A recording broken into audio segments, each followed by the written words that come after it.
तहरीक इंसाफ के सीनियर रहनुमा है आतिफ खान साहब, सर ये खबरें क्यों गर्दिश कर रही हैं आपके हवाले से कि वो जुनैद खान को जैसे APC का चेयरमैन बनाया गया, पब्लिक कमेटी का, और फिर सदर बनाया गया KPK का, वो कि आपके घर पे कोई मीटिंग हुई, गंडापुर का ये एंटी ग्रुप है, कुछ ऐसा चल रहा है KP में? देखिए, ये तो खान साहब का फैसला है। अली अमीन साहब ने अपनी तरफ से मुश्किल वक्त में काफ़ी पार्टी को सपोर्ट किया, काम किया इलेक्शन से पहले भी, और फिर अभी जब वो चीफ मिनिस्टर बने हैं तो खान साहब का ये फैसला था कि फुल टाइम एक पार्टी का प्रेसिडेंट होना चाहिए, क्योंकि पॉलिटिकल एक्टिविटी ज़्यादा होती है और चीफ मिनिस्टर का आपको पता है, चीफ मिनिस्टर के पास तो हज़ार काम होते हैं करने के।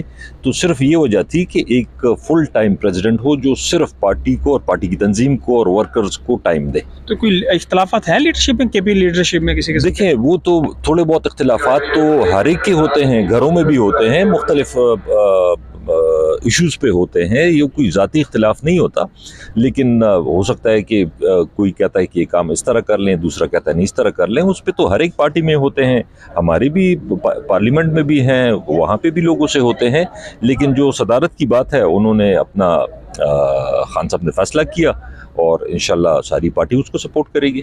KP में गंडापुर साहब के बुशरा बीबी से कोई इख्तलाफात रहे हैं? ये भी खबरें चलती रही हैं। देखिए, खबरें तो और बात है, मेरी तो बुशरा बीबी से मुलाकात नहीं हुई, ना मेरी ये अली अमीन साहब से मुलाकात हुई है, तो मैं उस बारे में कंफर्म नहीं कर सकता। आखिरी बता दें 8 फरवरी का क्या लाहेअमल होगा KP में, और कहा जा रहा है मीनार पाकिस्तान में भी कोई जलसा करने जा रहा है? मीनार पाकिस्तान का तो मुझे नहीं पता, मुझे सूबे का पता है, जो खान साहब ने हमें इंस्ट्रक्शंस दी हैं KP के हवाले से कि वहाँ पे 8 को इंशाल्लाह एक भरपूर जलसा किया जाएगा और गैदरिंग की जाएगी इंशाल्लाह।